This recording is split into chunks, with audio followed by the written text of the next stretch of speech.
Hello, friends. Are you ready to build the Borg back better in the year 2024? I think it's that year, right? I'm losing track. All right, engage. All right, I was excited about Picard in the beginning, but man, this show has slowed down. I can't recommend it any longer. Let's get into this. Episode 9, Hide and Seek, or Build Back Better. Things are going to start off with the Borg Girardi. All right, so it's Girardi's physical form, but possessed by the Borg Queen. She materializes aboard the Sirena with her assimilated commandos. She gets naked for a moment, but thankfully she assimilates a costume from the dead Borg Queen body, so she's covered herself up. Meanwhile, Picard and gang are holding up at Chateau Picard. These commandos are surrounding them, and they're trying to get to the Sirena. Apparently, the Borg Queen wants to gain control of the Sirena to stop the Europa mission, which would stop Renee, which would stop... I'm losing track, but you see where things are going. But inside the Borg Queen version of Girardi, she sees a good version of Girardi, so the good Girardi side appears and hides the key to the Sirena aboard a combat hologram who is Elnor. And Elnor can fight and run and hide, so he's hiding the key to the ship. We're going to get a lot of flashbacks in this episode of young Jean-Luc as a little boy, his mom, and his dad, who is Baltar. Very underused actor. Should have been in this season a lot more when you have such a great actor involved. So we're going to get a lot of those flashbacks. We get more flashbacks of mom and young Jean-Luc playing hide and seek in the basement. And that's what Talon and our current day Jean-Luc, who everyone forgets is actually like a robot, they're going to hide in the basement from these commandos. Rios is teleported away by Talon because he shot in an arm or a shoulder, and he apparently can't be of service, cannot help. So Talon teleports him away, Teresa and her kid back to her apartment. Dr. Soong makes Picard an offer: give up or you die. And Picard chooses to play hide and seek in the basement. Raffi and Seven are together. They've been together, I think, for about 9 episodes now. They're going to fight some commandos. They're not going to run into the basement. They're going to stick around and fight commandos. And in fact, they stick one in the head with a knife, and it makes like squishy sounds as the knife is going into the skull. You gotta love Kurtzman Shrek. All right, we have Talon and Picard running around in the basement. At one point, Picard finds an 80-year-old Luger pistol. It works, and he takes some shots at these commandos. Picard getting busy with a pistol. Don't know if that pistol would have worked.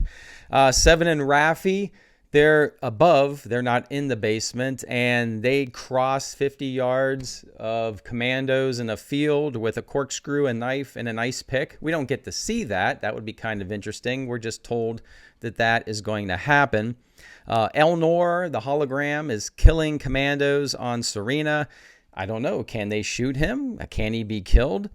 Eventually, Raffi and Seven do appear and reach the Sirena.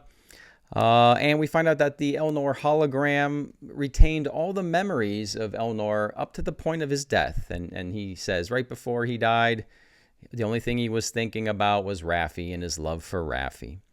So Seven gains control of the Sirena's controls and transport controls, and materializes some of these commandos, these Borg commandos, from the Sirena into Chateau Picard, but downstairs in the basement into the stone wall. So these commandos have been transported into the stone wall and are stone as a result. So kind of random. I don't know how I feel about that.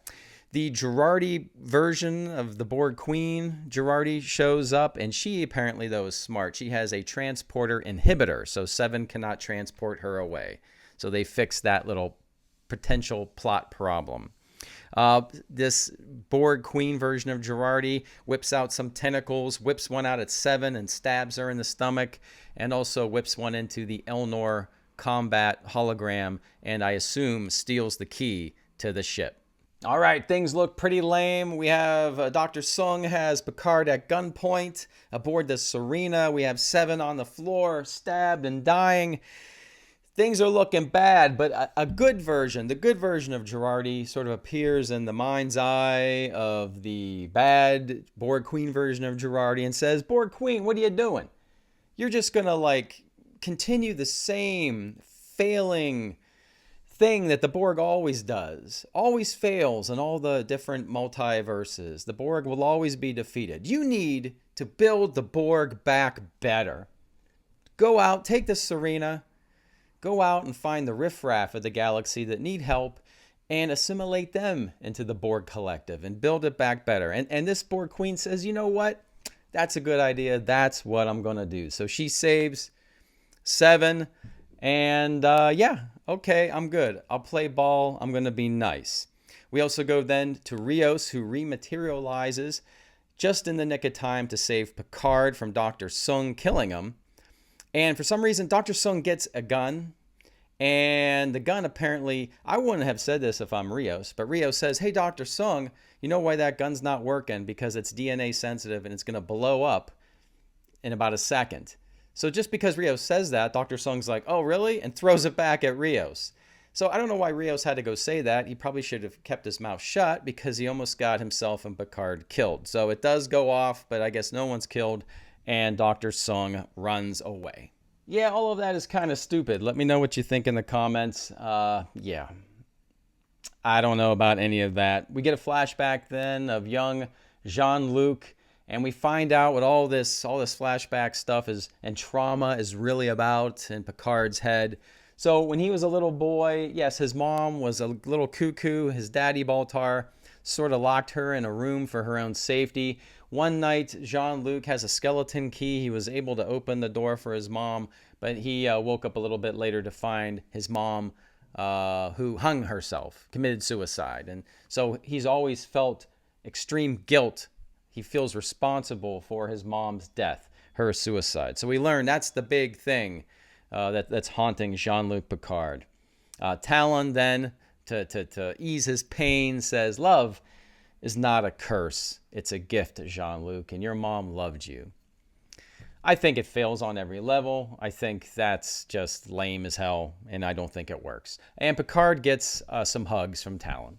All right, so we end the show with the Borg, Girardi. It's actually Girardi's body possessed by the Borg. She's going to take this Sirena and go out into the galaxy. And she does. And she leaves everybody in our crew behind. So I don't know what they're going to do. Before she leaves, she says, one Renee must live and one Renee must die. I don't know.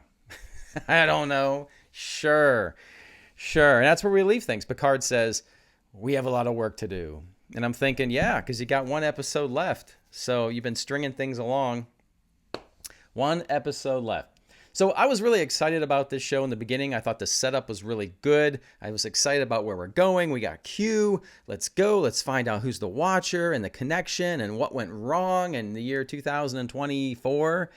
And then I think the show slowly over the past 3 or 4 episodes just has fallen apart. We had a little more action in this episode, so it's probably a little bit better than the last 2, barely. And we got a lot. Well, no, we got a little more Baltar. Not a lot of Baltar. We need more Baltar. Baltar should have been the big bad. I would have made the dad bad and just had Baltar do his thing, but no. We still are lacking Q. Q was sold to us as the thing that brought me in for this season, brought me back, and there's just no Q in this season. The plot is convoluted. There's no payoffs. It's not worth kind of watching these filler episodes. That's what they feel like. So one more to go if I can survive it. What do you guys think about Picard? Again, I like the actors. I think the actors are likable enough and talented enough. And I think with a much better plot, somewhere actually to go and some direction, not the actual episodes being directed. Jonathan Frakes directed a lot of these episodes. And so I got no problem with his direction. It's just this material, these scripts are just terrible. And the overall story is terrible. That's my big beef with Picard. All right, let me know what you guys think in the comments. I love talking to you. Everybody have a good day, a good week, a great weekend. I will see you soon. And as always, I will see you on the new.